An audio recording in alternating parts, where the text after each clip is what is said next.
No, he's pressing it. Oh, there we go. Oh, no, really? There's a little red box. Thank you for joining us today for The Future We Build. It's the second episode, and today I want to have my two friends, Beth and Nick, come and join us. And we're talking about taking the leap. So Beth's just come back from travelling. I have indeed, literally 3 days ago. And where have you just come back from? Last destination was China, so pretty cool, pretty different. A little bit out of the ordinary. So yeah, it's a nice little end of that sort of segment of travelling. And I think it's like 60 countries now. How many is it? 57? I'm on 59. 59, Yeah. very close, the big 6-0. Yeah. Brill. And Nick?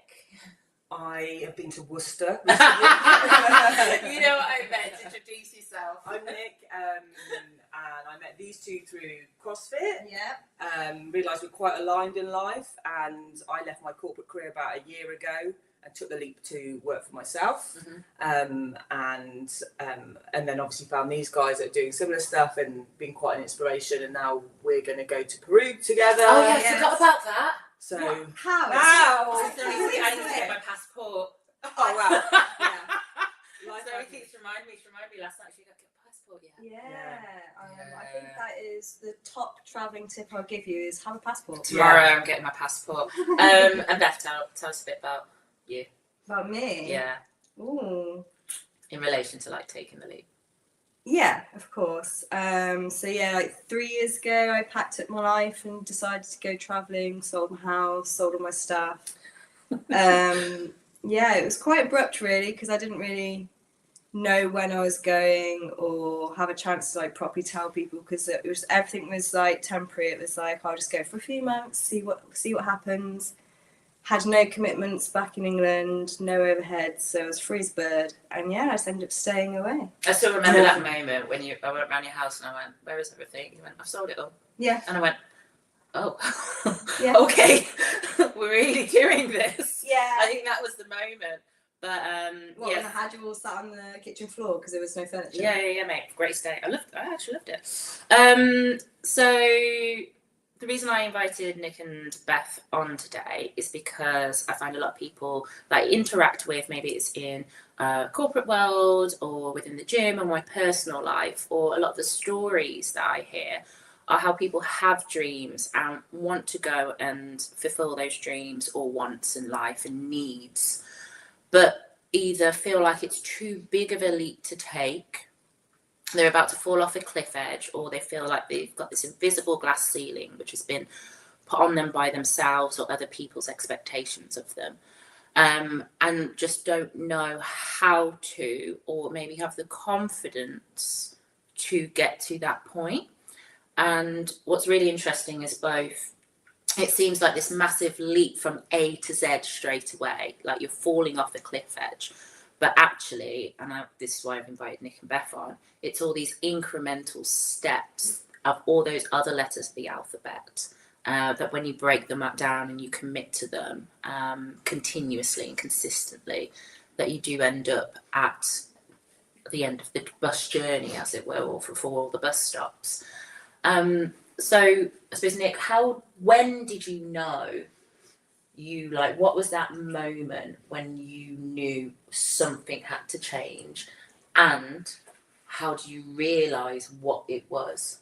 I think it came in two parts, really. One was the emotional shift, because I'd always worked in high pressure jobs, always on it, working lots of hours, away from home a lot, but also probably in survival mode. When I'd come back, I'd party, different kind of atmosphere. I was younger, so I was burning the candle at both ends, literally, but also loving it. So I was traveling the world with work. What did you used to do? So I used to run strategic transformation, so big corporate strategic change, growth programs, things like that. So full on, love it, adrenaline rush. But after a while, I think it was when I made myself redundant from one company, and I crashed. I fell off my perch completely. So I didn't realise at the time. I thought I just had a little bit of anxiety. I'll go to the hypnotherapist, bish bash bosh, anxiety solved. And she did an assessment. She said, "Actually, you're clinically depressed." And I was like, "Oh, I thought everyone felt like this. And I'd probably been running on fumes for years, but that was my survival mechanism, to work harder, to push harder, to feel like that. And actually, it wasn't all bad. That's what we're taught to do, though. Yeah, exactly. And very much like I'm valued on my outcomes. So at that point, I thought, okay, sort your mental state out, your emotional state, had therapy, got on medication. And then my old boss phoned me up to go to another company. And I was like, oh, I don't know if I've got this in me. But actually I went. I did a 5-year transformation there. That was full on tough. But when I went there, I was like, I need to do this differently, else I'm not going to survive. I need to make this work for me now, and also the team that I was building. I didn't want them to go through what I had been through, because it's a pretty similar story when you do transformation as well for other people. So that's when I did that. And then when that was coming towards the end, I thought, I'm in my kind of like early mid 40s. I haven't got another big company in me, another transformation in, because once you've done it a few times, it's pretty similar. I want a new challenge, but I didn't know what I wanted. I was then, for the first time in my life, very financially secure. That has always been a survival mechanism to drive to earn in case I, don't want to end up homeless and all that kind of stuff. So, but actually that wasn't the need anymore. It was a false need. So I had to readjust, like, where are my values? What do I want in life? And I started having coaching through work. An external coach, and 2 years of coaching, one like on leadership and be a better leader and all that good stuff, but also who am I? What engages me? What motivates me? What are going to be the things that will stop me doing what I want to do, mentally, reality, physically, whatever? And in that time, I realised what my values were, why certain things trigger me, why they don't trigger me, what I'm aligned to. And then that transformation was naturally coming to an end, and I was like, it's now or never. So before I left, I then requalified as a coach, started my practice on the side, etc. So I think I flirted with ideas before I went full in. So it was a gradual transition into it. And how did I need to feel safe? What are the things I need to feel safe to take those steps away from what I'd always known? Can I ask where do you see like your core identity or your values are when things get tough? What is the underlying base for you? Well, my values, they don't change over the years, but they probably get reprioritized over the years slightly. And mine's integrity, it is compassion, it is definitely fun, it's drive, all of those things. But I had to do a healthy way. Where does that drive come from? Not from unhealthy places anymore, because it doesn't need to, because I'd worked on my mind, I'd worked on my soul, I'd worked on my body physically, joining CrossFit. So I think it's then, okay, those are the things, what do I need to do? And actually it was to do less. Yeah. Oh gosh, yeah. So underrated. Yeah. To create a life where I wasn't running a million miles an hour. It's still conditioned. I've been working for myself for a year now. That's still conditioning that's in there, where I'm like, do. But in a way that it's not from fear. It's not from survival. It's from, this is because I'm really excited about what I'm doing and I want to get the energy out and do it. So, I think knowing who I was and what I stand for, and that's okay, and putting myself in more environments that allow that to grow and thrive, rather than butting against it and that taking my energy. It's like, So I think when we had a little pre-chat. So Friday, you said something very similar, that you're really excited about watering your seeds. So you've come back from travel and you're like got this feeling ready to water your seeds, and it's coming from a different place from when you came back last time. Oh gosh, yeah, definitely. I came back for some weddings last year and it was a completely different mindset this time, because I feel like I've actually chosen to come back, if you know what I mean. Like, I haven't come back for a commitment. I haven't come back for anything in particular. It's just kind of like naturally got to this point. I recently did a meditation teacher training course, which was pretty crazy in its own ways. But there were like moments where like things kept coming back up for me, where I was like, I really need to start watering these seeds, because these little ideas and these little plans that I've had like just benched for a while, I was like, no, I really need to be somewhere now, like stationary somewhere, so that I can actually really build on these ideas, and I'm like proper buzzing to do it. So when you're saying like they have the same values, for example, and they just get realigned to where you are in life, and you do less. So I suppose it's understanding what in life you want right now, how they link into those values, because those are things that carry you through. Yeah. And then doing less doesn't mean doing less, it means looking at what is the most important thing and applying that time to specific. Yeah. So it's the depth of stuff you do rather than the quantity of it. For me personally, before I was in strategic transformation, I worked for children's services. I worked for the Youth Offenders Service, and I specialise in crime prevention and child abuse. So it's like I've always had this intrinsic want, and that's why I was good at transformation, because the team well looked after, stakeholders, all that stuff you do in business came from a human-centred place. But after a while, that gets a bit tired in a corporate system. So so the depth of meeting your values rather than just kind of like skimming on them, going, "Oh, today was a good day because I met these values." It's like no, definitely. So I suppose then, as we like talked about CrossFit, how do you think yours apply or have developed? Because I suppose actually we need to talk about how we all met. Oh yeah. So we all met at CrossFit. I met you 10 years ago. Mate, I actually remember the exact moment I met you. Well, did we come out and run? And I think we walked in, and then you stood here and I was on the floor. Was it? Mate, I was next to you on a bike, and we were like walking Oh, up, really? and I remember chatting to you and stuff, and then I was like, she's really cool. Ah! I don't know, like intuitively I was like, Yeah, we'll get on. Yeah. I think the moment I remember for you is the old blueprint ball pen. Yeah, I came up the stairs, and we'd come off a run, and you were stood here, and I was like kneeling down. And I can't remember what I said to you. It was probably something really like alternative hippie to you. And you went, yeah. And I was like, we're in. Yeah. You're my person. No, it was good. Yeah, I remember meeting you. It must have been like 11 years ago now. Because I joined CrossFit in 2015. That was 2017. Oh, okay. So yeah. I'm coming up to my. I was 2015. It wasn't that far. I it went was. to Oh gosh. their original box, and then it moved. I think I should be better by rambling. That's what I say every year. You went to the third one. No, you came along to the third ball pen. Third bill pen. Oh yeah, it wasn't the original box. So yeah, because they kind of like moved along quite quickly there, so No, that it would was- make sense then if it was. Yeah, I think it might have been. No, it was 2016. It was November 2016 because I remember I was working for Highways and I was on the tools, and I remember saying to do you know what? It's so funny.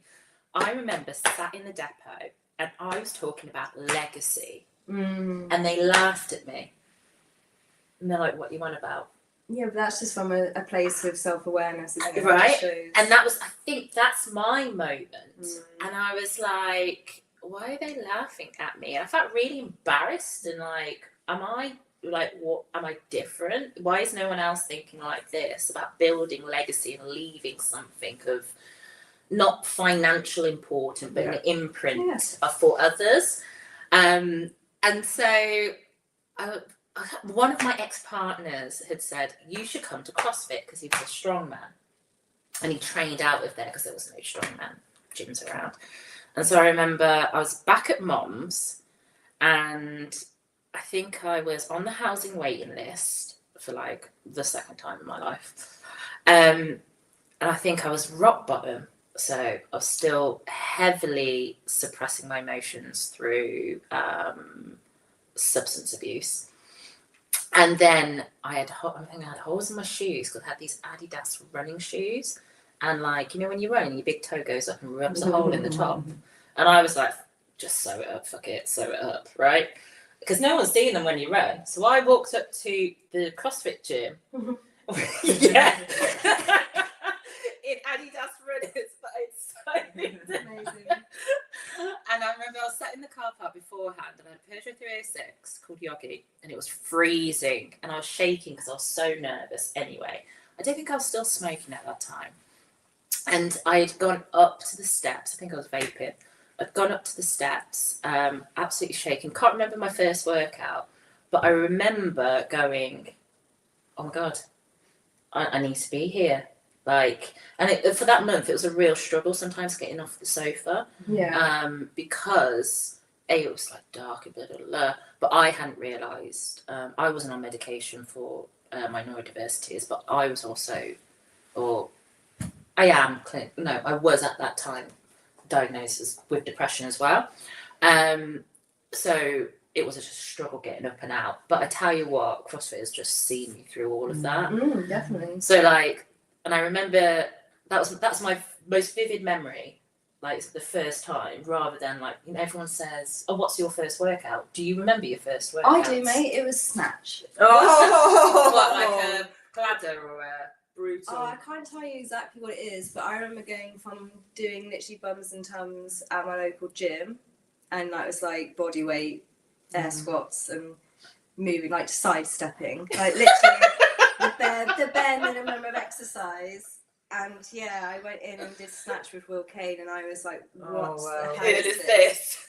And then the person, my old mate, like, he was the one that was like encouraging me to go there because he'd recently joined and got the bug. And I was like, I ain't going back. This sounds like effort. Yeah, and then obviously I went back and I actually really enjoyed the discipline because that's something that I like hugely lacked in my early 20s. I was actually quite like in a hole myself, like depression wise. Anxiety was like, yeah, I was riddled with anxiety. So having that sort of structure and that outlet for just have like, because I wasn't, apart from raving, Same. I wasn't moving my body. Yeah. I feel like we've all had the same. Yeah, like, yeah. I don't know. They should do a case. Did a lot of steps. Right. So yeah.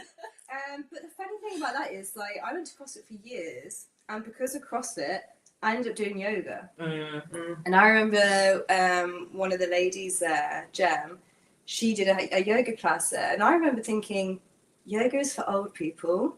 Like, I don't need this. But like, we went along to like support her. It was her first sessions and stuff. She's an incredible teacher as well. And then I was going like every week, and then I was like, I actually feel really good.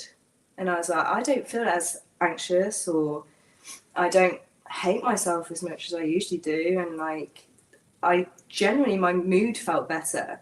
And I was like, oh, this is interesting. Maybe it's the collective of everything. And then like, because I was still in like that party scene, I'd go out on the weekend and then I would sack off like the gym and sack off yoga. And then eventually I was like, oh no, I'm starting to feel rubbish again. It can't be this.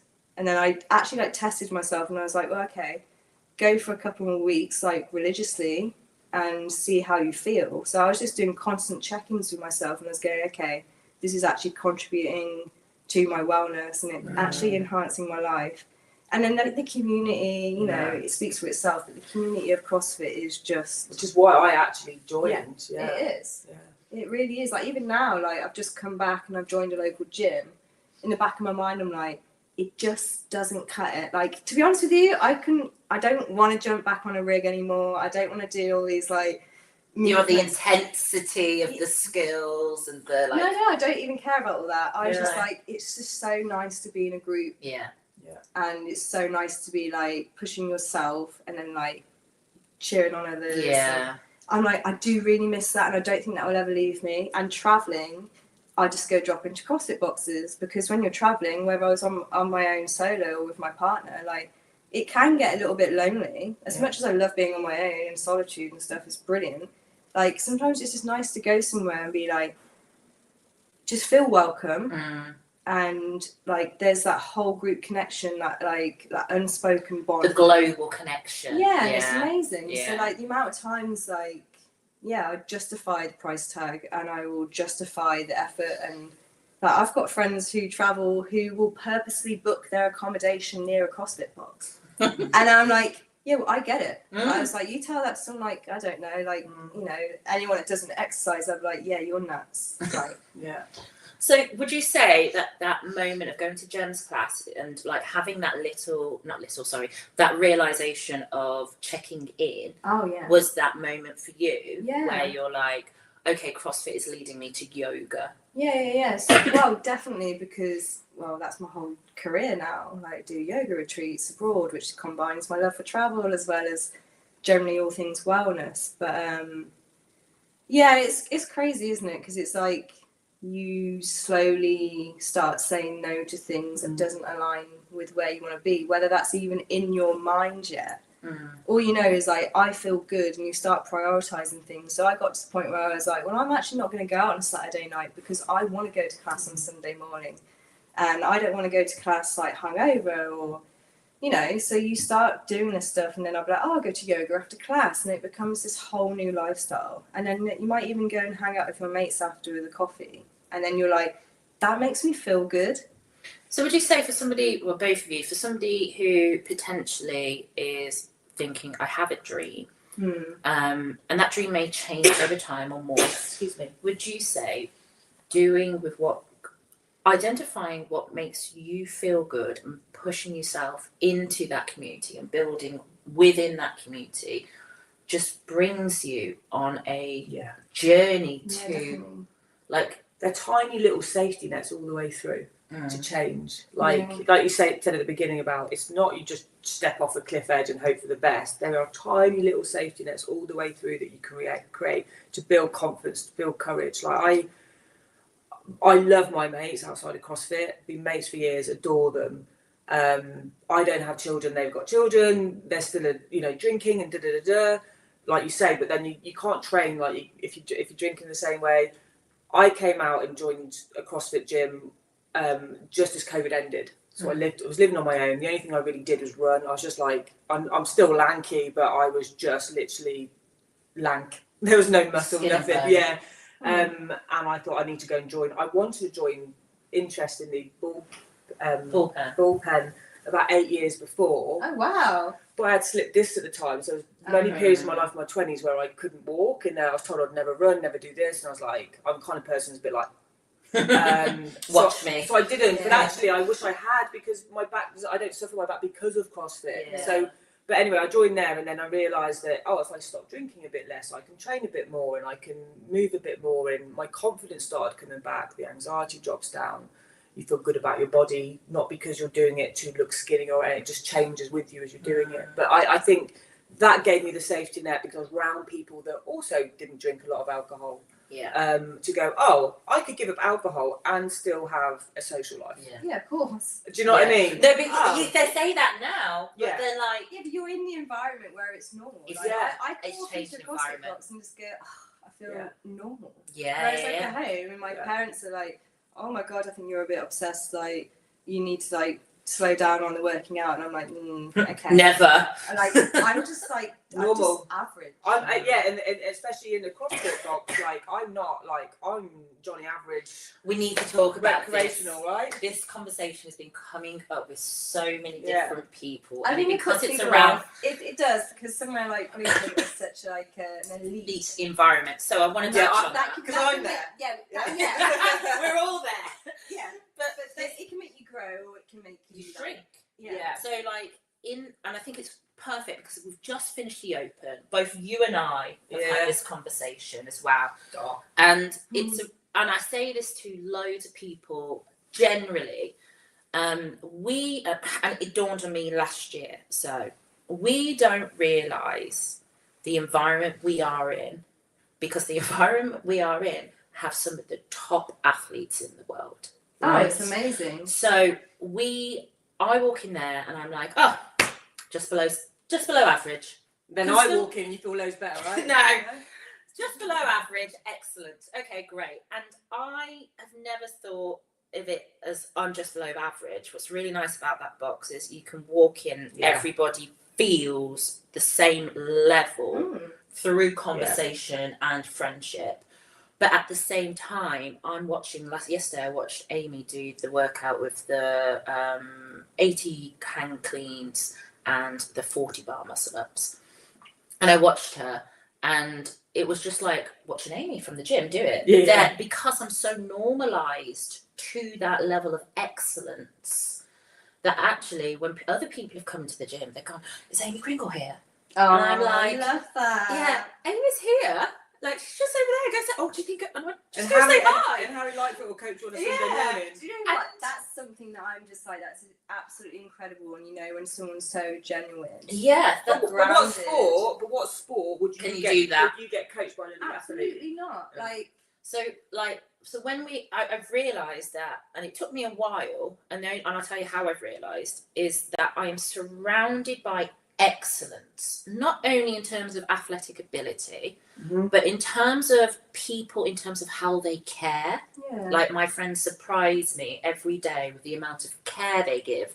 And that's multiple times I've had to go to myself, you need to pick up on that a little bit more. So they inspire me to be better in different aspects. So it could be like for care, checking in, Yeah, definitely. you know, and it makes me go, oh, I am loved, and oh, I need to make sure I do that for other people.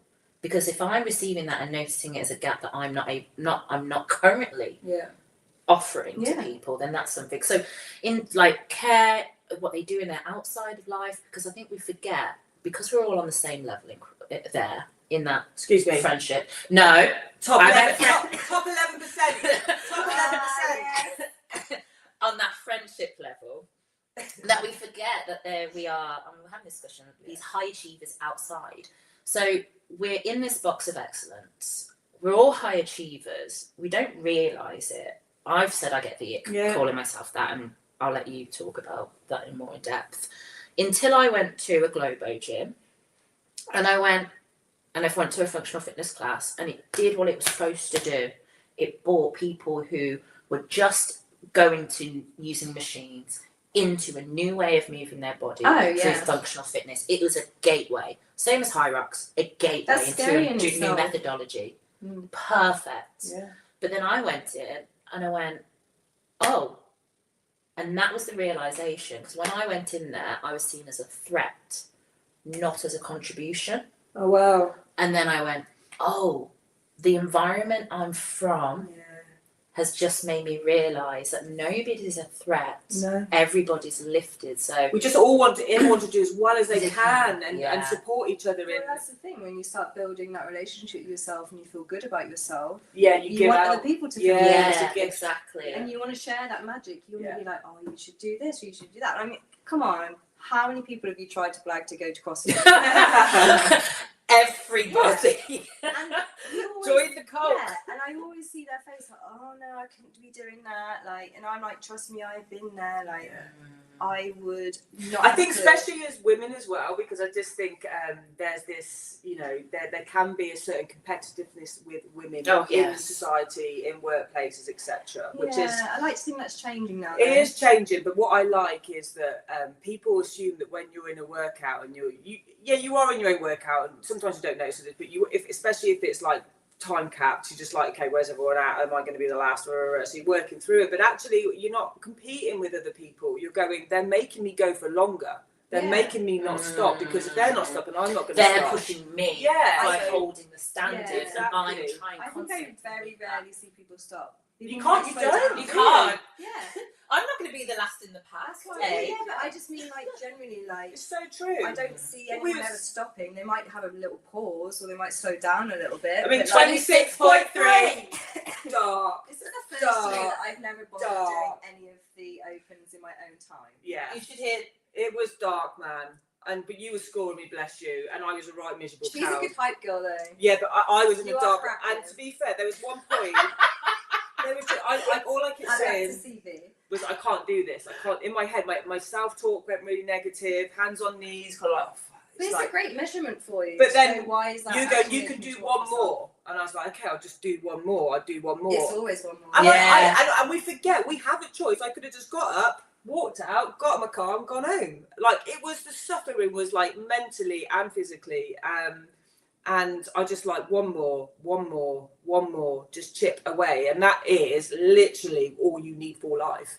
Is like, it always feels hard. Choose your hard. Choose your hard to have a hangover or feel hanging out your ass after a weekend. Or choose your hard in a workout and feel great after. Like, if we had our hangovers first, I don't think anyone would drink, because you like, whereas CrossFit is like you have the hangover first and then you feel great, right? So, but I didn't want to do the open this year. I didn't do it last year because I find it quite a lot of pressure, anxiety. I beat myself up. But actually, The first 2 workouts I did better than I thought I could do, doing weights that I haven't done in class before, and I did it, and I was like, where did this come from? Excellent. Isn't it? The third one, never again, traumatised, won't get over it. Is that which one was the third one? Was that The burpees? burpees, the Thrusters. thrusters, and some people in the gym did it 3 times. When you watch the pros do it first, and Harry Lightfoot, who's the burpee king, when you see him do it and not finish and gassing. struggle, you're like, You're like, oh oh. shit, I can't do that. But actually chipping away, and then Mike came over at the end, bless him, going, come on, just one more bit. And in your head, you just want to tell everyone to fuck off, but you're like, yeah, I can do one more. You can always do one more. I think that's what my mind goes to, do one more, and I Yeah. think I always do. I don't know. I might ask you both actually what comes in your head when you're doing your self pep talk through a WOD or something really hard. But I'm always like, you have been through worse, Yeah. and that might be mentally, physically, emotionally, like spiritually, whatever. Like I'm like, you can do this because you've been through worse. Like this is totally, this is actually quite in line with this. So I did a park run yesterday. And I've only just started getting into park runs because it was the only thing that I could actually be consistent with when I was in New Zealand a few weeks ago.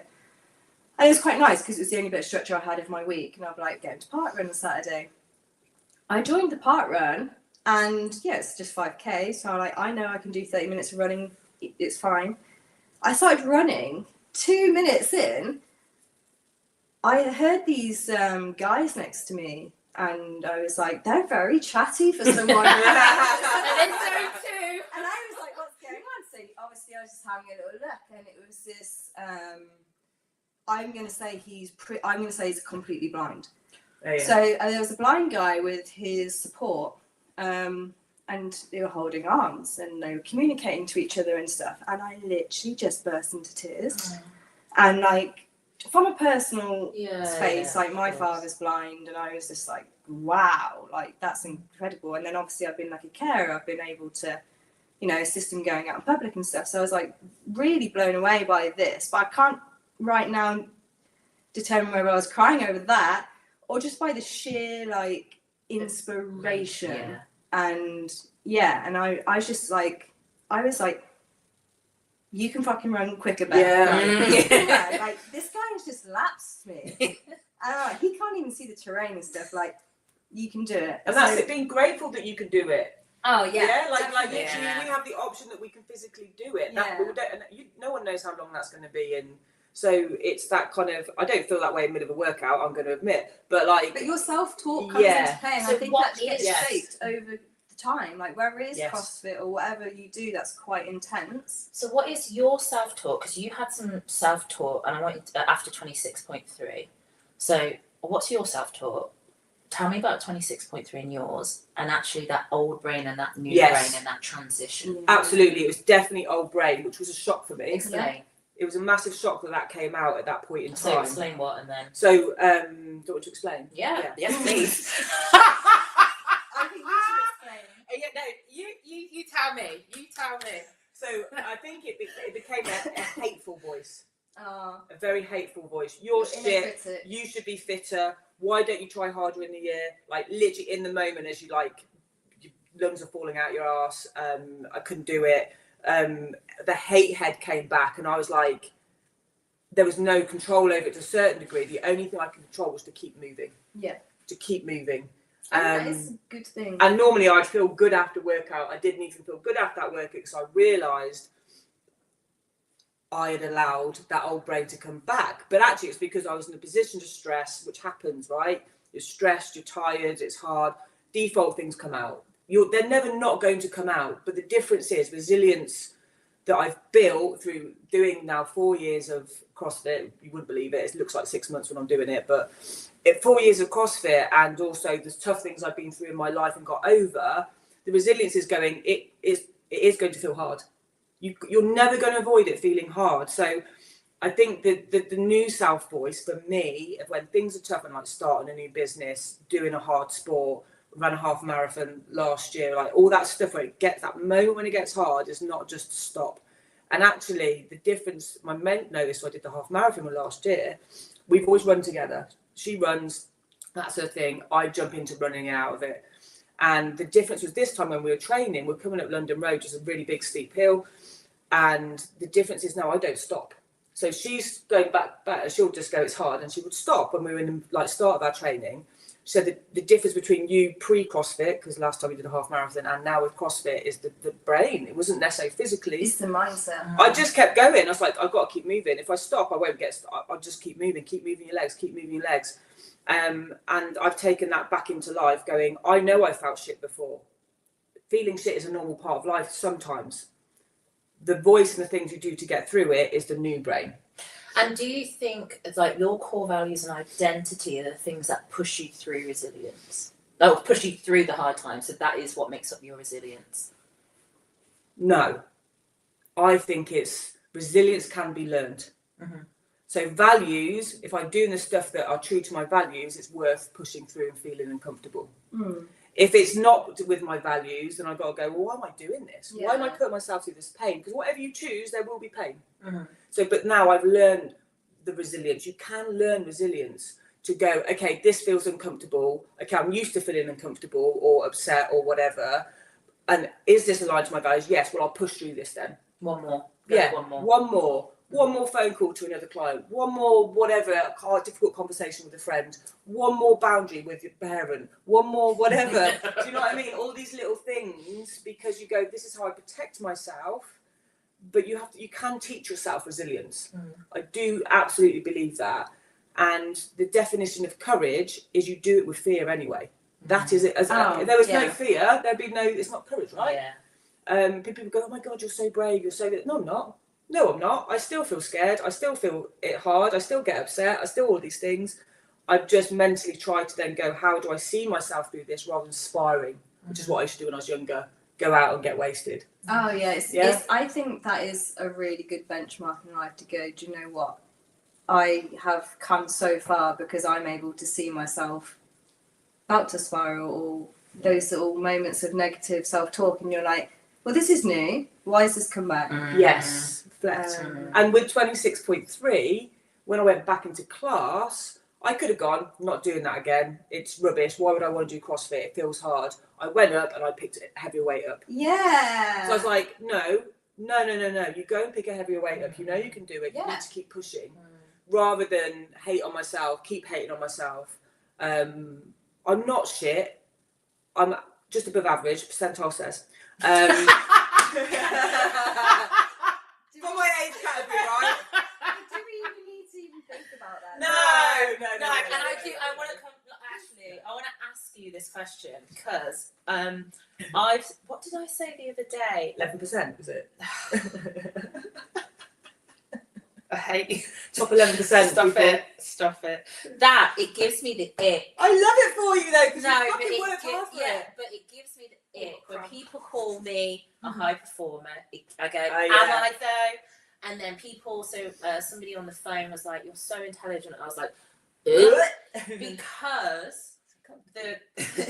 because the company that I work for, I'm the only one that doesn't have a master's, who hasn't come from a top performing university that their parents paid to go to, who isn't chartered yet. And I'm like in that room of excellence. And so I'm like, oh, I'm below average compared in that. Yeah. But I belong there. Yes, I know I belong there. You wouldn't have been employed. Yeah, I know I belong there. It's not The about stories we tell ourselves. but it's not a sense of belonging because I know what I bring, and I bring things that they aren't able to bring. My life, how I talk to people, how I can get the job done. I know my place there. But when I'm looking off the room, again, same with CrossFit and Blueprint. So then when people say to me from outside of that room, "Oh, you're such a high performer, you're so intelligent, I'm like, because that isn't even a conversation in that room, because we all are, and it's our normal environment. So, and then the same with Blueprint or CrossFit, we all are. So then when I'm out of that environment and people say that, I'm like, ugh. And I don't know if it's whether it's because it's a new thing being told to me that I haven't aligned myself with that image that they see of me. I don't align with that, because where my baseline is, without realizing, is in these rooms. And also it's how, so people saw it in me before I saw it in me. So people were telling me for years, but I was like, oh, they're just saying that to be nice. They're just like, you could dismiss it. But at what point do you need to start listening and really absorb it? Because it's disrespectful if someone gives you the gift of telling you something like that. And it's like saying, oh, here's a Christmas present. You're like, oh, that's shit, I don't want it. Like, how rude. Like, you just wouldn't do that in any other form of life. When someone goes, oh my God, how you contributed to that, it's amazing, you're really good, I haven't seen anyone like you do this before. And you go, oh, they're just lying. You just like, actually, why are they telling me this? Yeah, you should definitely be 100% listening to this stuff. Yeah. Because people don't say things nicely for no reason these days. No. So how do you then, what point do you start listening? Because I think listening to those attributes that they're telling you have can almost then be the realization of the springboard rewiring to go and get what you want, to Yeah. stop the glass ceiling. I think it's the relationship to the self again. Because if I look at myself, let's just say 15 years ago, to who I am now, like my level of self-talk is just completely different. The way I speak to myself is just so kind, loving, respectful. I never beat myself up about much. I take a lot of accountability. So rather than saying like, oh, I'm X, Y, Z, I'd be like, well, yeah, I was a bit lazy and kind of like didn't actually put any effort into that. So why am I surprised that this is the outcome? Versus like, look what I can do when I actually put some effort into stuff. So like, I will take compliments off people, absolutely, because I'm like, I should be saying this to myself. I should be able to acknowledge this in myself. Maybe someone will say something that I've never seen in myself, and I'll go, like, from their perception or their level of self-awareness, I'm like, oh, they may think that, yeah, because I'm doing something different to what they might be in their own environments, or like, yeah, they might even be like completely in the same environment as me. When they say, I'm like, oh wow, it feels so good to be like seen. And I think I like that. So I think it really depends on how you view yourself. They're seeing something that you've demonstrated through whatever action that you never knew you were actioning out or portraying, and they've seen that, and then that's a potential for you then to see and to work into. Yeah. And giving people that space to see themselves. Oh yeah. Because I mean, I became a coach because of the experience I had of being coached and having that space. We don't get a lot of space nowadays where we're really listened to. Really listened to without someone waiting to respond or want to contribute or whatever. We all do it, we're human. It's not because people are bad or good or indifferent. But having that space allowed me to really investigate what was the thought, where was that thought coming from, what's the blocker that's stopping me to change that thought or whatever. You have to, there's a bit of unpicking and wiring, right? This is wired for decades of your life. And then also we're going, but now there's not a switch. We go, well, I just need to think more positively. Oh, you need to stop overthinking. Oh, all right, flick. It doesn't work like that. You have to gradually just train yourself. And So if somebody wants to start training, what is the very basic first step that they could do straight after coming off this? When you say training, do we mean mindset? Like talking nicely to yourself. For me, I think that just spending time alone and actually doing things that you enjoy or learning about what you enjoy, because I know loads of people that would be like, I could not go for a meal on my own. Like they just couldn't do it. And then as soon as you start like exploring what you enjoy, what you don't like, what you do like, and like just being around people and seeing like, do you feel inspired or energized after them, or do you feel drained when you're with them, or do they trigger something in you? Because most of the time, like they're just reflecting something about you, and you know, you either see someone as an inspiration, or you see someone as who they are, or you see them as a trigger, and that trigger might actually have nothing to do with them. It's just something from me. But for me to like recommend people to train their mind and stuff is to literally just sit with their thoughts and feelings and emotions and remember that it is just literally temporary and it's not who you are. So coming from someone that used to be like depressed all the time, low mood, like demotivated and stuff, like would probably opt for binge watching Netflix all day and poor choice of diet and stuff, like everything's like a little choice, and it's like checking in with yourself and learning how to check in with yourself and go, what do I really need today, and what's actually going to make me feel like my best self? I'm not going to feel like my best self in an instant. This is a long-term goal, but I'm not going to achieve that if I don't put any work in. And if I'm not going to put the work in, that's fine, but I need to accept where I am, like mentally or physically or emotionally, it's a choice. Like, you need to build up to it. Like, yes, of course, like, there are always going to be like some shit going on in life, because like last year when I came home, there was so much stuff going on, and it was really testing where like my mindset was. But yeah, I just had to sit with my emotions all the time and be like, where's this coming from? Is this actually something worth analysing? Is it a trigger that I need to work on? Or is it just something that is actually so temporary, I just need to let it slide? And I need to be like, right, I don't feel very good today. Why? No explanation? Okay. What do I actually need? Do I really need to go burn myself out by going to a social situation where I'm probably not going to benefit them? I'm not going to give them the energy they deserve. Or are they actually going to expect something from me that I can't actually give them right now? So it's just like, yeah, I think doing a daily check-in with yourself is like key. But yeah, it's like anything. If you've got, like, if you want to run a marathon, but you don't bother ever running, are you going to do the marathon? Probably not. But you can walk a marathon, so you can do it in your own pace. You just need to keep doing it. And I think that's exactly the same with like learning about yourself, just building that relationship with yourself, and just really getting to know who you are. I love that.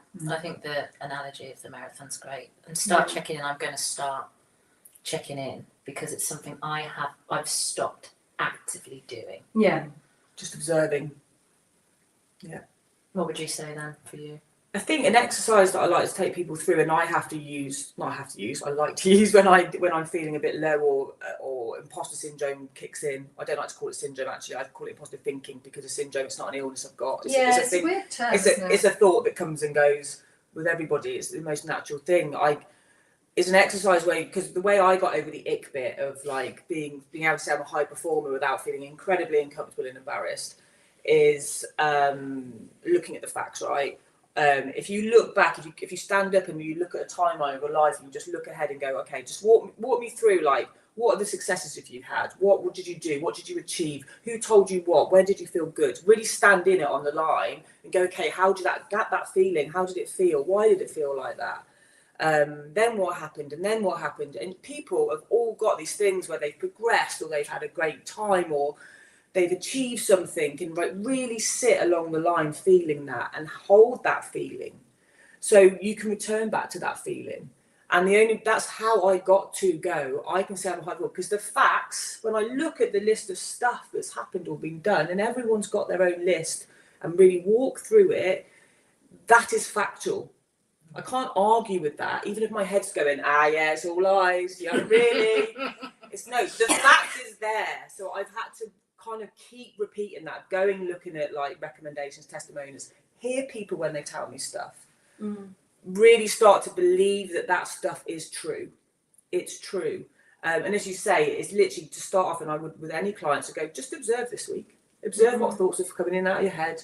Observe how you've interacted with someone and the boundary that you've held. Like, observe. You don't have to go in and change everything straight away. But like, I think that for me is then grabbing that feeling and then returning back to that feeling, and going, it's just factually there. I can't deny it any longer. So yeah, it's. I think for me, it's like, where can you go and get that feeling when you need it? What's that mean to you? I think that's always going to be exercise, movement. Oh yeah.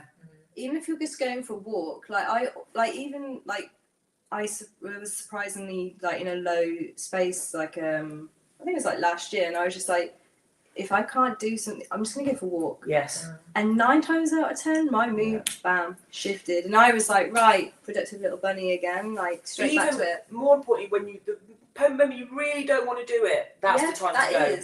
That's the time to go. I always just go, because I do a lot of self-work, and I meditate, and I have this clear vision of like what my best self would feel like, embody, how people would feel around them and stuff. And I'm always like, it's there, it's within reach, but I need to put the fucking graft in. Yeah. Do you think that's a good exercise to do? Definitely. Imagine what your best self. Yeah, but who that best self on a is. retreat in a few weeks. Like who their best self is, what that person emulates, stands for, says, actions, what their like their average day would be, and in those low moments, Yeah. try and draw yourself as close to that person. But it's as also possible. neuroplasticity. It's not even just like a thing. It's like it literally is the neuroplasticity in your brain starts to create and connect real connections, which is why it's really important to think about it. Like that's why gymnastics think about before they do it. They go through it, because the neuroplasticity in the brain starts to build those journeys.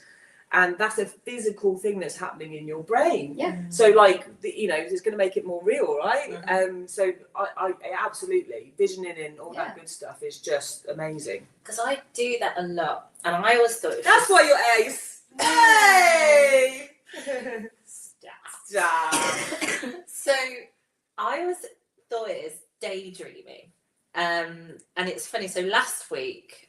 It's that because all these things kind of come to me, and I don't know if it's true or not, if it's working in my brain, but it's doing something. So I daydream a lot, like a lot. Nice. I think about what my homestead's going to look like. I think about all these other things. I think about a person I want to be, and I've always seen it as like daydreaming. And I'll go on a little tangent, but we'll get back there. But then I was thinking, by daydreaming and encouraging people to daydream, it makes that reality, that daydream, less of a daydream and more of a reality. And so again, I'm going to go back to this. So my friend does tarot reading in the morning before she leaves for work, every day. It's not the fact it's the tarot reading. It's the fact that she's opened her mind to the possibilities of what could come. Yeah. So that when she doesn't necessarily believe that tarot reading is going to happen. She believes that when she walks out, she's now more open to the possibilities of what life's going to bring her. Nice. And therefore she's open to receiving that. Yeah, and moving with intention. That's the purpose of her tarot reading before she leaves the door, to be open to things. Yeah. And so like that's how I've kind of seen daydreaming last week. I thought, why do you daydream? And I thought, no, I'm daydreaming because it makes it more of a reality for me, and it's my next step is to daydream, and then my next step after that is to plan. Yeah. She's manifesting, everyone. That's what we're calling it. Is that Have I You're just not daydreaming. You're not going, what's for dinner tonight? Or Because then you like, take the action. actually, I need to go and apply for my passport. Do you know what I mean? Like, you're going like you're I haven't applied for my passport, thinking- guys, and I'm going to Peru in a few months. You're intentionally thinking. You're intentionally growing this thing. So yeah, it's But just manifesting. But I also think it's an incredibly privileged position to understand what you could daydream about or manifest or options you could have. When I used to work with young people and their life had been in a bubble on a council, I grew up in social housing, like I never knew, it never entered my head what options in life were. You were in the position you grew up in, you saw what your family did, that was it. You don't know what you don't know, right? Yeah. So I think actually bringing it back to going, okay, so when working with a younger girl, what do you want to do when they get older? And they're like, well, just this, which was like limited, survive. It's what they money. see every day. So actually putting yourself, see it, be it. It Yeah. sets the bar. you only know what you know. So actually putting yourself into different environments with people that have had different experiences to open your mind to the possibilities. Because I think sometimes it's not that we've been negative going, I just don't think I have the possibility to do that. It's like, we just don't know what the possibilities are. And mine have just grown and grown and opened the more I've done and travelled and work. And I'm like, oh my God, I could do anything. That's amazing. So to start that, I think it goes back to, what do you enjoy? Do you enjoy gardening? No. Yeah. It's not a question. No question, very literally. I was saying, like, yeah, I know what you mean. Where you're like, no, and I was like, I don't Birdie actually was like mummy gardening. silly. That's not what I'm saying. No, okay, let me go. Rewind. Birdie's getting involved now. Oh, Birdie. I think he does like gardening, by the way, because I've got a really nice Good view of bucket. the garden, and it's very beautiful. So, for example, it doesn't have to be costly. Do I enjoy gardening? Okay, I think of the gardening club down at Pitchcroft, which is the community garden. Yeah. There is nothing stopping you to go and Yeah, join exactly. the community garden. Then you meet a different group and environment. I was going to say, Yeah. community is always key. There you Community go. and connection, because then you are inspired, and then you're stepping into this new space where you are like, oh, they're just average people like me, Yeah, and they're doing it. yeah, They're just not rooted in fear. Mm. yeah. Or comfort. Yeah, comfort. Yeah. Where do you think fear and comfort come from then? So we've talked about like check-ins, what drives you, where do you think that stuff comes from? Life, entirety of life, I think. Growing up, just your environments, just society, social media, everything's meant to keep us small. Yeah, just the system of society for sure. And I like comfort isn't necessarily a bad thing for periods to stabilise and things like that. But I know that I can sometimes, it can be a little bit of a trap. So because it feels good, it feels nicer for a bit. But then I know if I get too comfortable, it's then to go, okay, what do I need to now to put myself out of my comfort zone a little bit? Don't get me wrong, there are people that thrive in comfort and they need that. They need the security of that. And there's nothing wrong with that. And there is absolutely nothing wrong with that. I think the Stability end goal is different to comfort, though. Yes, I think the end goal stability is to literally just check in with yourself and go, am I happy? And if you wholeheartedly say, yeah, I am content with how I'm living my life, So I think there's a then difference there's between no problem. happiness and fulfillment. Happiness is Yeah, fleeting. but some people are just like absolutely fine with what they're doing in life. And if someone who has a completely different lifestyle to me can tell me that they are happy and content and have no they're not horses fulfilled. for courses. Or Yeah, horses then for whatever I'm the saying like, is, isn't it? you do you. We're not that pre- is the goal, is to be happy. We're And not- we are people that like to Sorry, that was my bad listening. to grow. Like we like to keep Yeah. growing and doing stuff that's and why it can experimenting. It changes, doesn't it? It changes what you want. It's okay to change. Oh yeah, I'm well excited for a mundane. Just go put the bins out on a Monday and go down to Aldi, do my shop. I'm ready for that for a bit, but I know in 6 months' time I'll be like, right, Yeah. what am I doing? Yeah. Yeah. We've got some questions. Oh. So, There's people listening, great. Oh God, I forgot that we had to do the podcast. okay, so we've got here hands on knees. So this was in response to 26.3. Oh, I was Yeah, gonna say, lots of hands on knees. I'd really like to burpee with all three of you. Okay. Who is that? Bearded wisdom. Is this one of you two? No. Okay, right. Well, there we go. I What else have we got? Burpees are always Ooh. better together, So we've had a blind water skier at the gym last week. Wow, amazing. She learnt to do it after going blind. That's Wow, isn't amazing. it? That's Yeah. pretty cool. Yeah. Because then you've also got a different experience for somebody. Yeah. So, like we said, so someone's come into a CrossFit environment, and then we've all benefited just by them being there, Yeah. literally just being in the room. Because then we've seen somebody who's either inspired us or it's opened our environment, our mind more to. Yeah. And that's why the adaptive games need to have more of a profile. Just saying. It does. It's unbelievable. I've got my self-talk is disgusting. Call myself all sorts of names and words I'd never call people. Good tip for this. Name it so someone else. So I've had people call their Shazza, Barry, So if Shazza or Barry appears in your mind and they were sat on the sofa, like you were sat here going, now you're terrible, I'd be like, fuck off, mate. You can tell Basil or Shazza to do one. So name your bad voice as if it's a totally different person, because it isn't you. It's not true. It's not factual. Name that voice, and then gradually just you can talk Barry or Shazza down, whatever you want to call your voice, because it isn't you. Telling myself how amazing I am when I look and feel like roadkill will just feel fraudulent to me. Oh no, it's a journey. It's definitely a journey. It is, and we literally moved seats because I look massive. I'm 6 foot, right? I'm always going to look big, but at the moment I'm starting perimenopause and my estrogen's dropped, which gives you naturally makes it more difficult to have a positive self-image. You look in the mirror, your brain is scanning for negativity. It's awful. So I think it's going, what can you focus on? It doesn't necessarily be just looks, just this, just that. There's loads of stuff that's great about you, but don't believe the voices, because we lie to ourselves all the time. And I do look like roadkill most of the time. So yeah. You just said great advice, Yeah. and then finished it off with. But I think it is a lie. I know rationally I'm lying to myself. Like I know I'm not. You know, it's not saying you're the most beautiful person in the world, but there'll be certain features that you still like that you need to focus on. Yeah. So, do you think the opposite of resilience is self-learnt too? Yes. from environment, and Yeah. I think it's from the environment you grow up in. Yeah. Oh, definitely. We were taught everything. Yeah. Mm. But it can be rewired and but it can come back, and it's going, when it comes back, why is it coming back? Have you been Observing. triggered by somebody or Yeah. seen something or Yeah. felt something? Yeah. Yeah, Absolutely. your triggers are your teachers here. Yeah. Mm.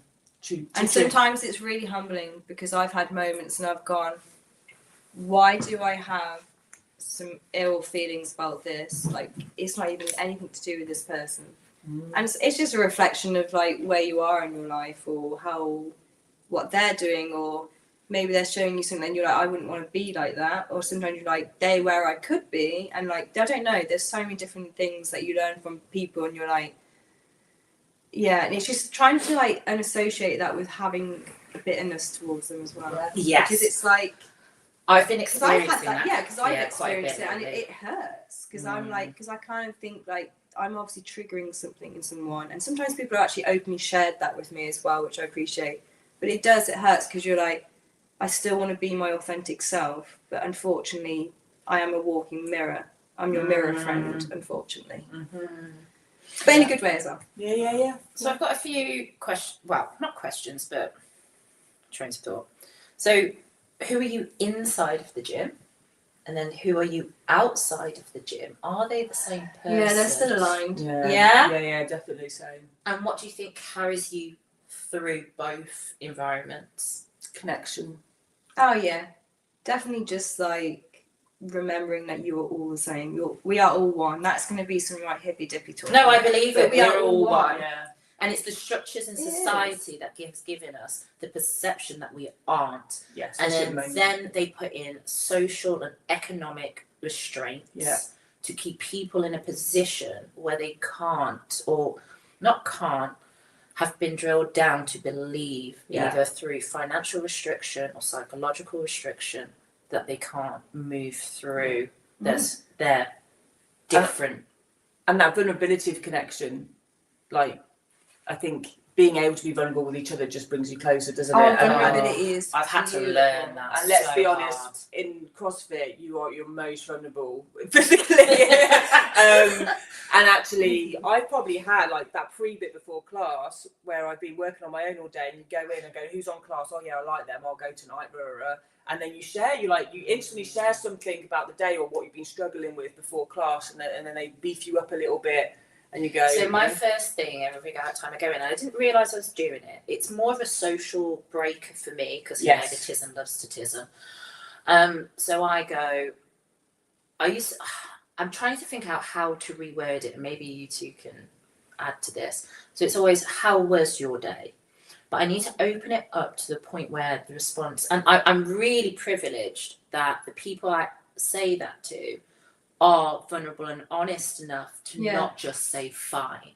And if they do, you go, okay, and the real answer. Yeah. So is it my wording? How do I can reword that? But then again, I think the people I'm asking genuinely come back with, oh, it hasn't been, or da da da. And I wonder if that's because of the vulnerability that we share through the workouts, that they feel connected enough to give me an honest answer.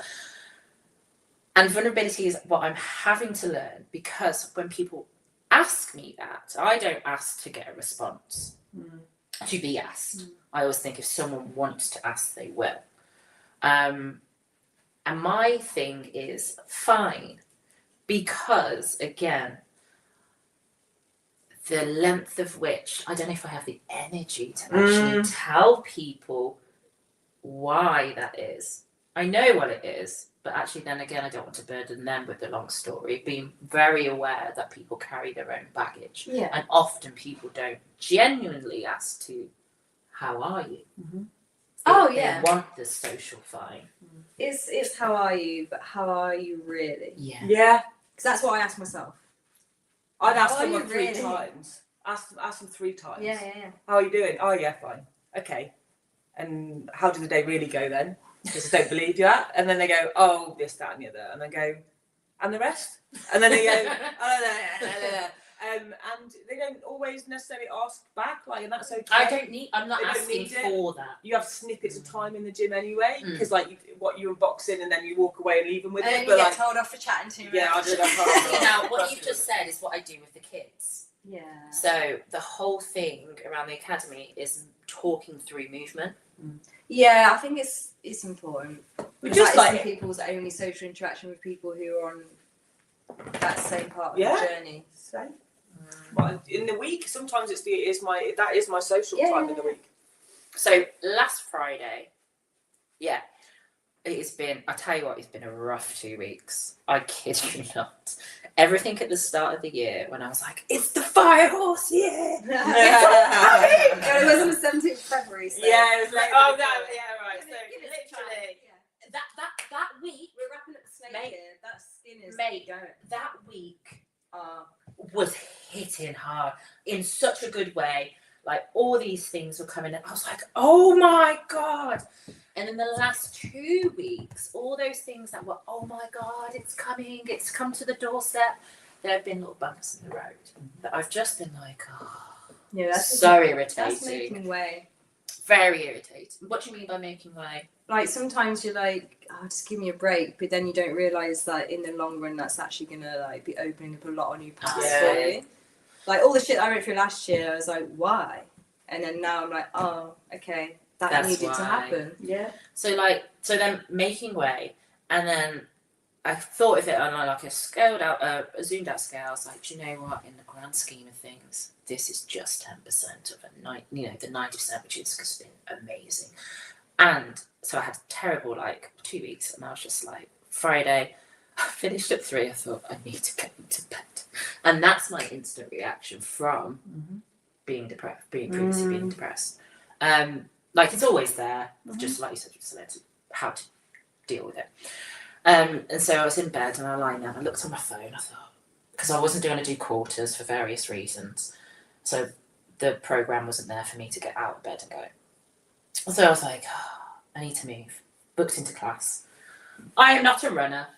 It was 400 meter run, 24 lunges, 24 push-ups, 24 squats, air squats, 6 rounds. So it's like 144. It must have been I quite don't think. traumatic for you to remember exactly how many. Yeah. So I've never told Just 2 anybody days this. ago. Well, no, I've told one person this. In other world. Another world. So don't think I'm a weirdo. But I pattern recognition. Okay. So I like a lot of people in the gym, if they're on a program in the same time as me, I know what program they're doing on that day and what movements they've got. I know certain people's registration plates. And Well, just, good luck with mine. 'Cause I have rental cars like all the time. so just things that I pick up, or patterns. Really good at picking up patterns in various different. So you're just very ways. hypervigilant. Yeah, I think so. So That's a great skill. so I saw that information. Exhausting, but it's great. It's so exhausting. It's exhausting. That's why you should have these one-off bed days. Like, Yeah, I'm all for it. exactly. It's just when you're rotting in bed for a long Yeah, time, right. and you're like, okay, is this for the greater good? No. So Yeah. that's why I remember these Yeah. things, because through visualization and stuff. Anyway, point being, wouldn't have got out, got into the class, did it, almost like I had to put my body through something. Is this as like a release or as A release, I think. not like a punishment? No. Okay. And I had to be careful on that run, not to feel joy in the punishment of the run. So yeah, really, and then afterwards I went, everything. I was getting really angry, pent up angry for 2 weeks. An internal rage I have never felt, unless I was raising my son when he was in his teenage years. And I was like, oh, that's what I needed. So that worked really nicely. So I understand getting up and being like, I knew what my trigger was to rot in bed. Yeah. Knowing that CrossFit was that answer and that community connection and the movement of my body, I was like, that's what I need. And then that's what's re-leveled me back out. And I think knowing what. So I used to just fall off my perch. I fell off my perch. I'm like, no, there's all these things, little things that you recognise that are your things of gradually coming down here is catching them earlier, I think, and you caught yourself there. And that's what I meant by earlier. Like, it's being that self-aware of going, oh, hang on a minute, Yeah.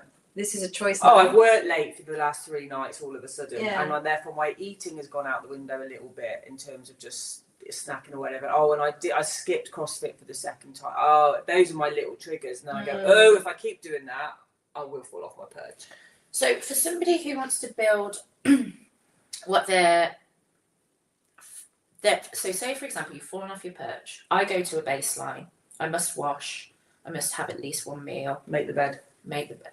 What are your baselines? I think making a for bed perch? is sometimes a I push. do it every no, I do it Oh, it's every Yeah, yeah. psychologically morning. great for you, but Mine is make the bed, open the curtains, have a shower, brush my teeth, have 3 meals a day. Like the basic human needs to fuel. Then because exercise for me is everything. Like if someone's like, if I don't exercise for a week, my back, I start aching, like I feel more miserable. Like I actually gave myself a week off CrossFit the other week. I still went for 1 run. It's the first time I've had a week off CrossFit since May last year. And actually I really enjoyed it. And I came back and I enjoyed CrossFit more when I came back. But the basic things is routine for me. yeah. Keep to a little routine each day. And that break was intentional though, because you chose. Yeah, your Yeah, body's not that's telling all. you to 26.3 chose me. Wow. We What? all choose. Yeah, but I did choose. I did You choose. did. It was intentional. I was What would gonna you say- say your baseline then? For Oh, what it's it must definitely- just as to be.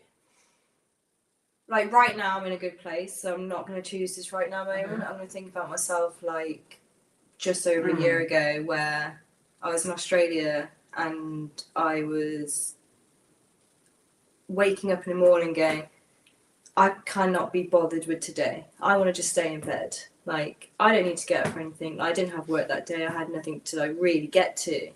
And then I was like, but who, like, is this who I want to be? Like, is this really going to benefit me in the long run? Like, yes, it might feel good for a day, but like, realistically, that's where I was like, something's out of alignment here. And then that's where I was like looking. So my baseline was like, no, you get up and you go exercise, whether it is to go for a walk, or whether it is to go to the CrossFit class that I'd signed up for. And I think it's also the accountability. So like for me, it was like signing up to booking myself into these CrossFit classes that I knew that I could not cancel in time. Mm-hmm. So for me, that my accountability was there. But I always used to say to myself, like, yes, you have to give at 5 a.m. for that 6 a.m. class, but you know how good you feel by 11 a.m. Like Future you will thank you. yeah, my best self is there. And do I want to be that person? Like, this is just like nothing's easy. Yeah, So We're not going to do no one does the open going, this is going to be a breeze. it's supposed to be hard. Like, I'm sorry, babe, but if you thought you weren't going to be on your hands and knees going, what am I doing? Quick like, you.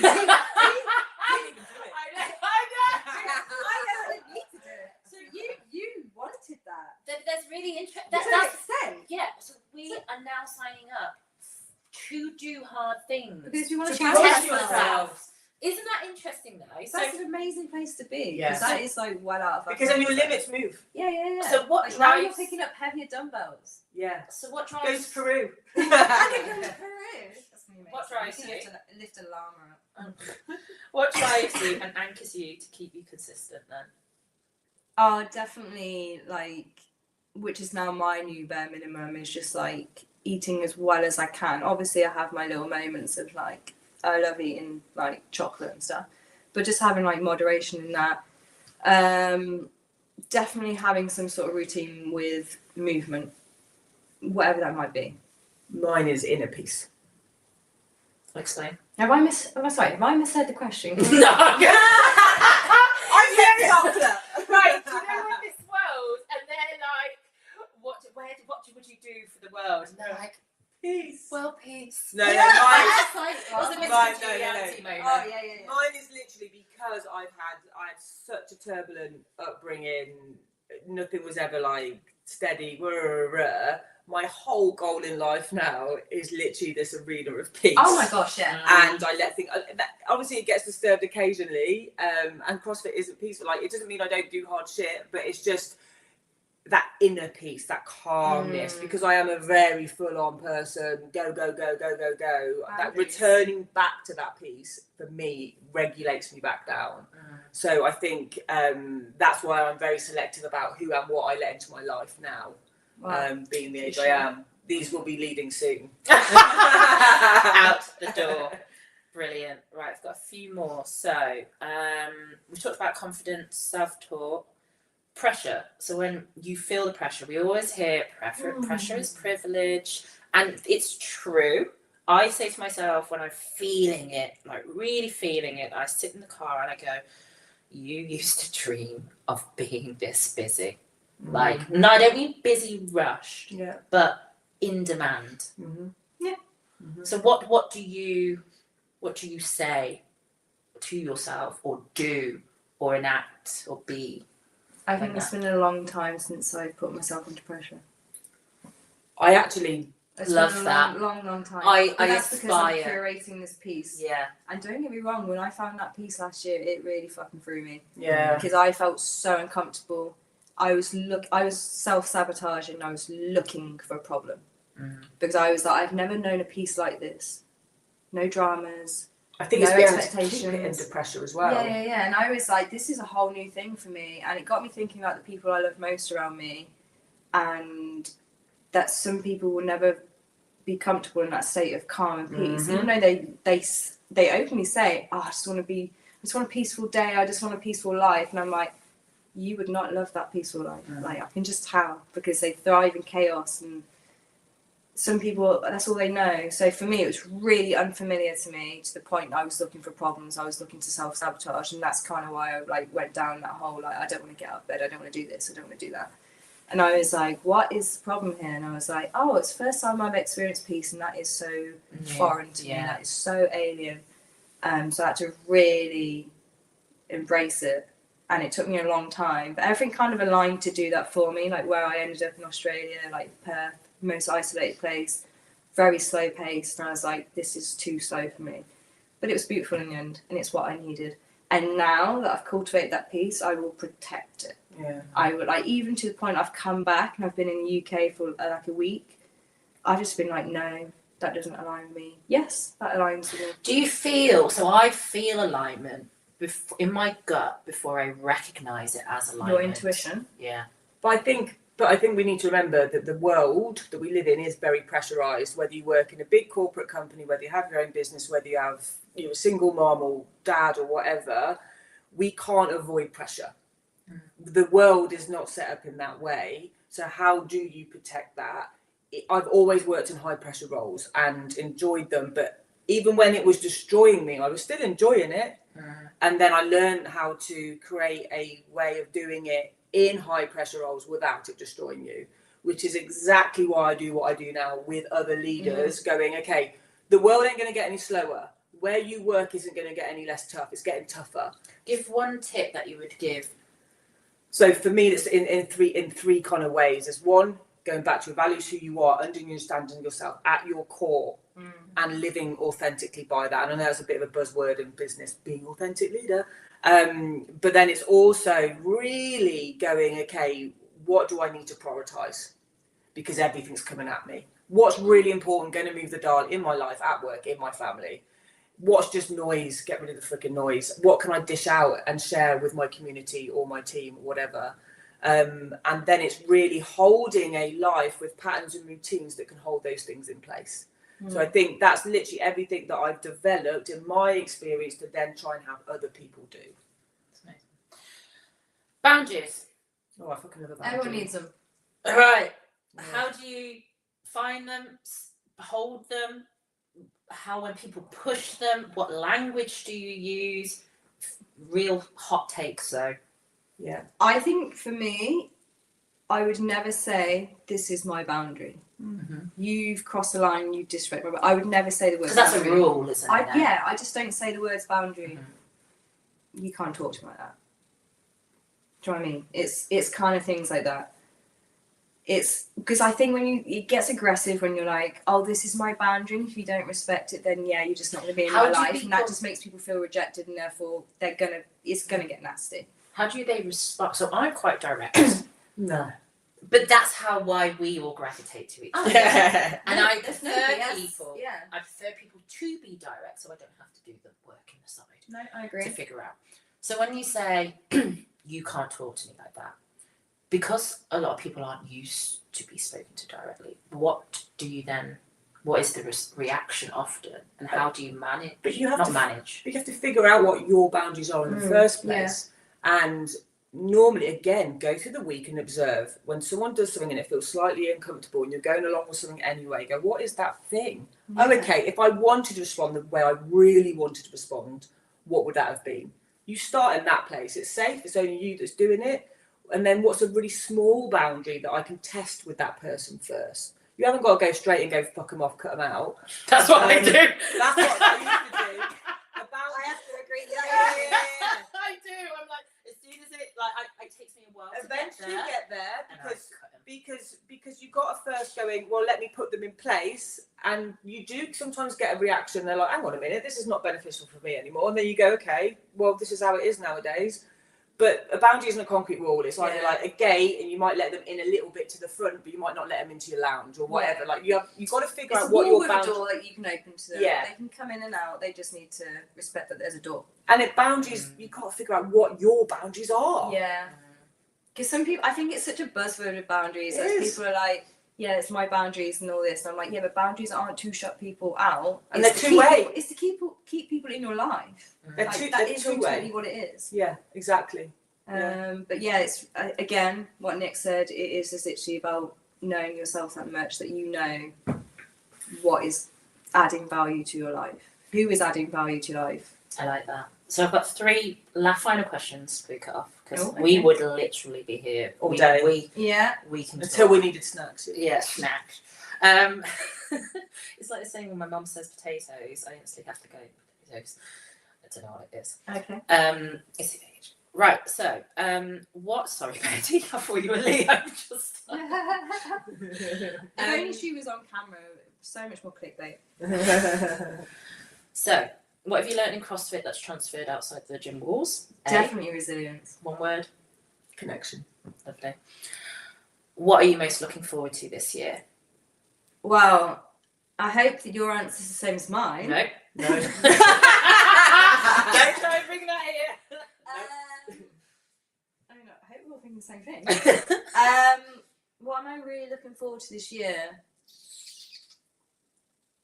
I don't know. Just seeing like how much I can expand when I've been nurturing stuff. And, yeah, I think I'm ready to put in some work and see where that goes, and actually like see if I'm able to do something that I always thought was big, much bigger than me. Like kind of not in a negative way, but I No, was like, but- was that something that I can actually do? To pull into that Yeah, new space. and I think I'm excited to do all the retreats that I've got planned, but I think this is going to overtake that because I'm building a course and I'm proper buzzed about it, but I just need the time and energy to put into it. What's the course on? The course. Like, do you want to say, or do you want to keep that for? Do you want to keep that? I'll keep it for Yeah. now because I'm a big blabbermouth and Mhm. I actually like wear my heart on my sleeve and I will tell everyone what I'm doing. But I But was you like, wanna for make once it- in my life, Yeah.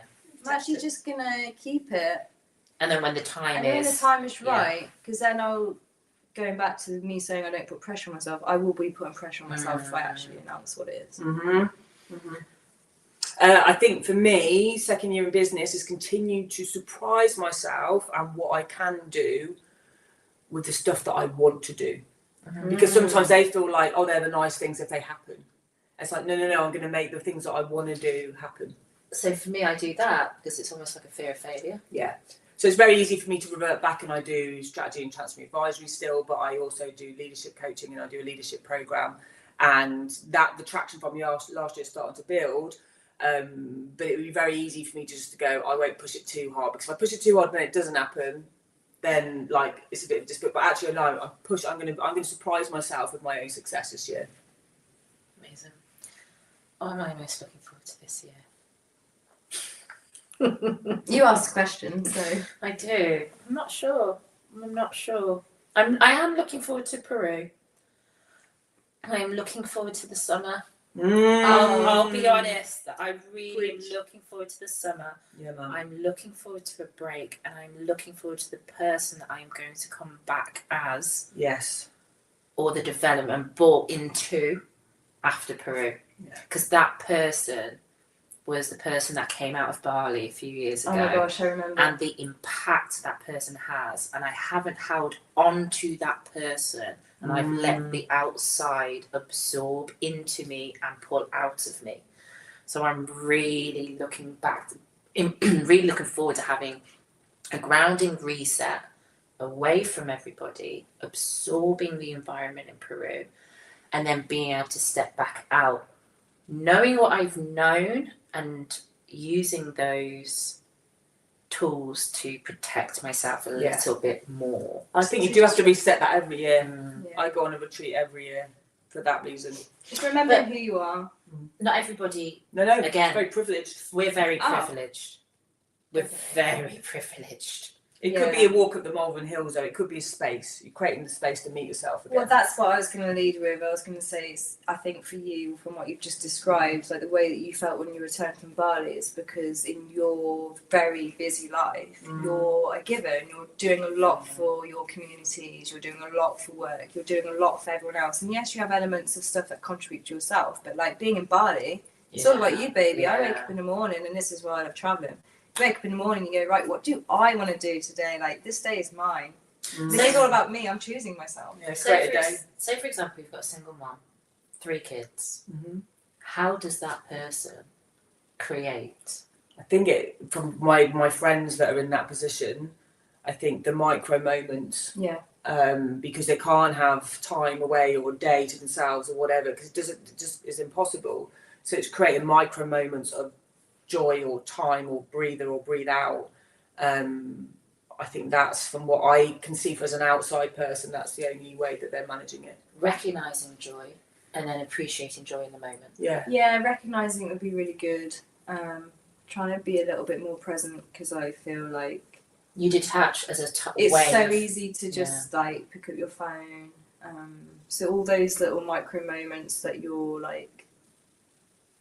you're spending it on other things just to kind of like distract you, or kind of like that does take you out the moment for that. But yeah, So we've got 3 minutes left. 3 minutes Okay, left. enough. 2. I'm not a fan of this question, but I Okay. do like hearing the answers. Great. What would you say to your younger self? Ah. 1 sentence, all right? And what would you say to somebody out who could be listening or will listen to this in however many years, or tomorrow or whatever? What would you say to them as like a sign off? So like your final words. I think if I could, and I do a lot of inner child work, inner teen work, different stuff come. Middle. What would you say to your younger self? What do you think you'll say to yourself on your deathbed? And then to somebody else. Or what do you want to have? So who do you want to be on your deathbed? Sorry. Okay, I'm not going to remember this. So can you break it down for me? So the first thing is one sentence to my So younger self. young So self. one sentence to my younger self right now, because I do a lot of work with her and I do talk to her quite a lot and invite her on my life a lot. I think I'd be like, and I do love quotes, so I'd be like, do not set yourself on fire to keep others warm. Because I was very much a people pleaser, caregiver, self-abandonment through and through. What was the next one? Who do you want to be on your deathbed? Do you know what? So last year, someone very, very close to me went through a bit of a life emergency moment where they were like, I'm not ready to die. And they were like, what would you do if you found out right now that you were going to die? And I was like, do you know what? Right now, I would be okay. Yeah. Because I've done, in the last 4 years, nothing but choose myself. And that's not in a selfish way. Like, I give love.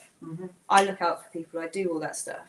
And I'm just very content in being like, do you know what? If you asked me that 5 years ago, I would have been Devo. I would have been like, I've not lived my life. I've lived for others. I have literally kept myself so fucking small. And I would have thought about all the negative stuff that I've done in my life. And I'd have been, why have I done that? Why did I do that for them? So yeah, for that question to be posed to me last year. So I would like to think that the next X amount of years of my life, when I end up on my Carry on, deathbed, Rachel. they'll be like, "You fucking lived. Like you fucking lived, girl. Like no regrets." I'll hold the last question because I want it to sign off. You, younger person? I would tell my younger self you're safe and protected because it comes from within, not from outside sources. And you can do that for yourself. You're good. You're good. And deathbed. I heard this actually. It was James Smith PT that said it years ago, and I was like, "That is." I it. did not steal it. Oh, okay. It's okay. I've heard this whole 90 years old thing. Of what you No. said. And I literally was like, someone said something to you against I don't know. I discussed with a mate last night. We went to Raven last night, and then we said it in the car last night. Going, if someone said that to you now that you got a amount of weeks to live or whatever, you just go fair play. Fair play, because I've done everything, Yeah. and I'm the same It's as you living with no now. regrets. I know, obviously, in reality, it'd probably destroy me, but like now, I know I've lived the life that I wanted to live, and I would be able to say, genuinely, go fair play. Is that because you've both curated Yes. through all the work that you've done? You've I've curated done it. the life. I've you done it wanted. even though I was scared. I've done it even though because I didn't know what was going to happen. I've done it because it could have failed. Just do it, and I think that's the thing. And that's come back again. I know Yeah. CrossFit has been. Yeah. You just try. CrossFit is a constant failure. Yeah. It's constant failure until it isn't. Yeah, but it's okay to Because fail. failure's It not a teaches bad you thing. that. No, but that's what I mean. I mean, You're you guys just constant. said you saw some of the top athletes in the UK struggling with a workout. Yeah. The world. And you guys put yourself through that too, so fair play. Which that is not the hardest thing I've seen. So it's like all done. So it's like Sign off. What was the question? The last. If there's somebody out there who's going to listen, what's the greatest advice or the best advice you could? Just take the first step. Just literally do whatever it is that makes you happy. And if you're not entirely sure of where you want to be in your life or what your best version of yourself actually is, then just think, how do I want to feel? And then just work backwards from that. I want to feel like this. And then you work backwards and you go, how do I actually get to that? Just the first couple of steps. That's all you need to know. Brilliant. Thank you so much. It's just one day at a time, one rep. What a sign off. Right. Anyway, everyone has a lovely Sunday. I'm so glad we and actually have people listening, so thank you everyone. Bye. Bye. Bye, Verity.